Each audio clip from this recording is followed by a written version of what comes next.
Greetings and welcome to the channel.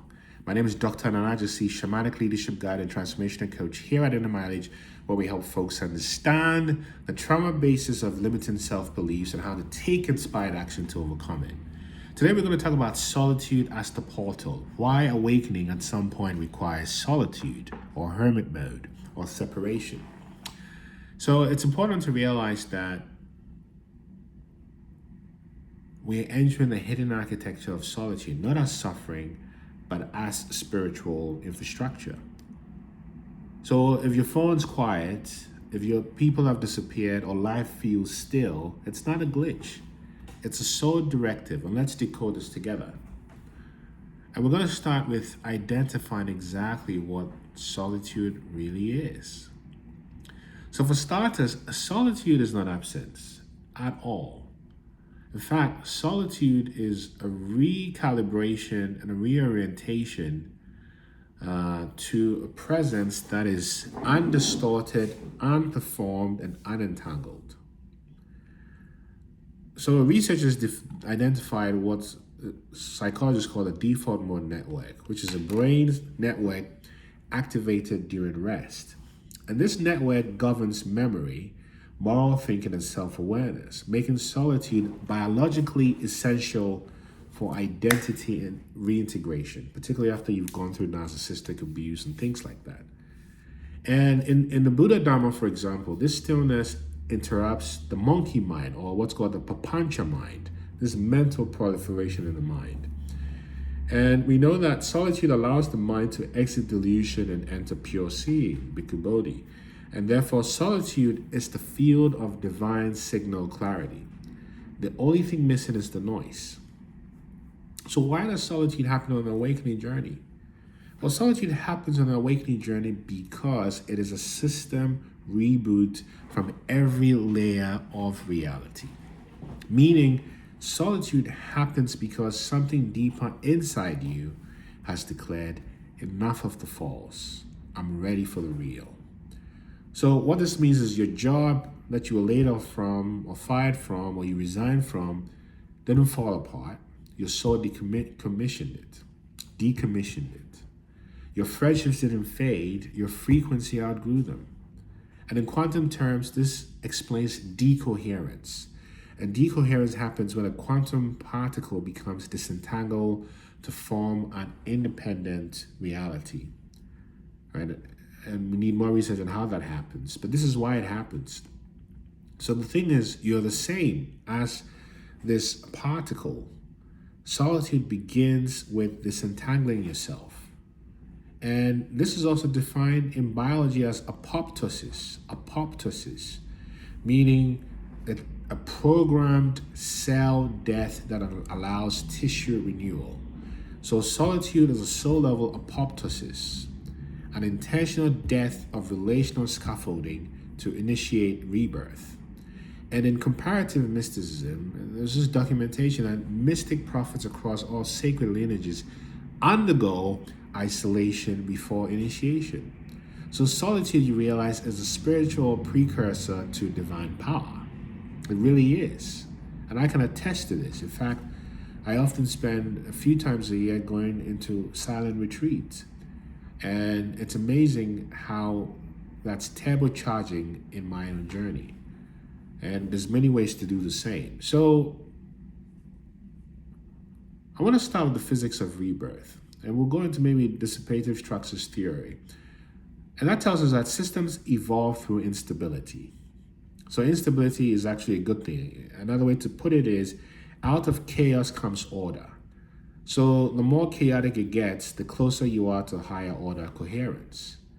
And this same topic on dissipative structures theory can be expanded into what is called synergetics, the science of self-organization in complex systems.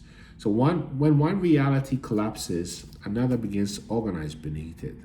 And this isn't collapse, it isn't, it's a threshold of reassembly. And solitude is your personal field of destabilization, which is the point before divine coherence reconfigures you. And so with this said, and my allusion to the divine, let's go into some mythologies of sacred isolation.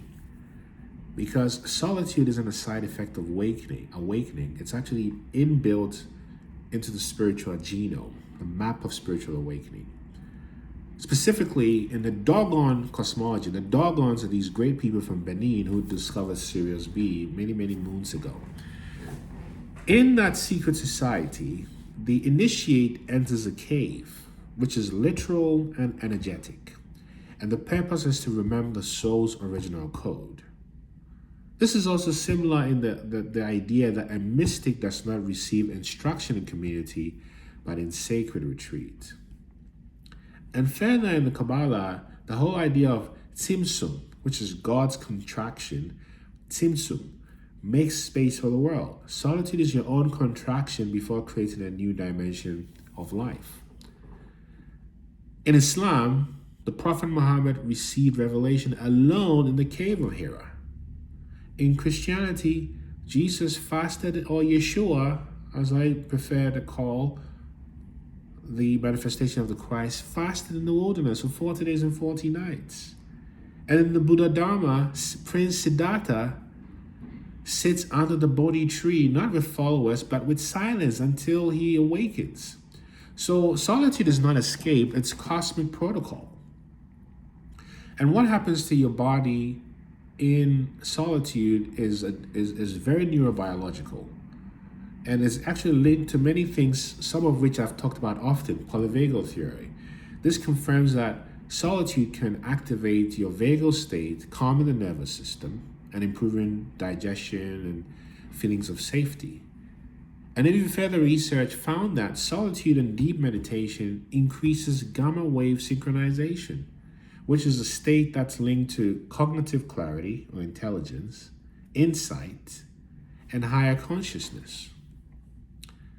So Kaliman found that one day of silence, for example, and mindfulness modulates gene expression linked to inflammation and cellular stress.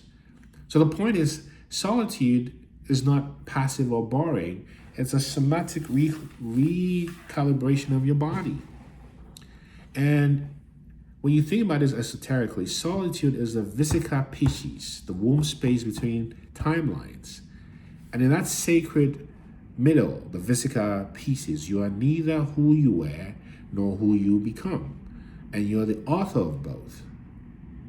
And in fact, further, there's this notion that order repeats at every scale. So solitude is when your internal pattern collapses back to sacred origin, ready to birth a new complexity. So the point is, you're not fading, you're returning to the divine root system. And if this resonates with you, type transform in the comment section, let us know how we can help or what your experience with solitude has been. So we know that solitude is also a manifestation accelerator, because from a quantum perspective, quantum mechanics perspective, we know that the observer collapses the wave into form. So when the observer is distorted by fear, trauma, or shame, your manifestations are also skewed. Solitude clears the observer and purifies the projector, you. And your intentions become like really sharp, your visions land very fast, and your field is very clear with clean data. It's not about manifesting things, although it is. It's about manifesting alignment.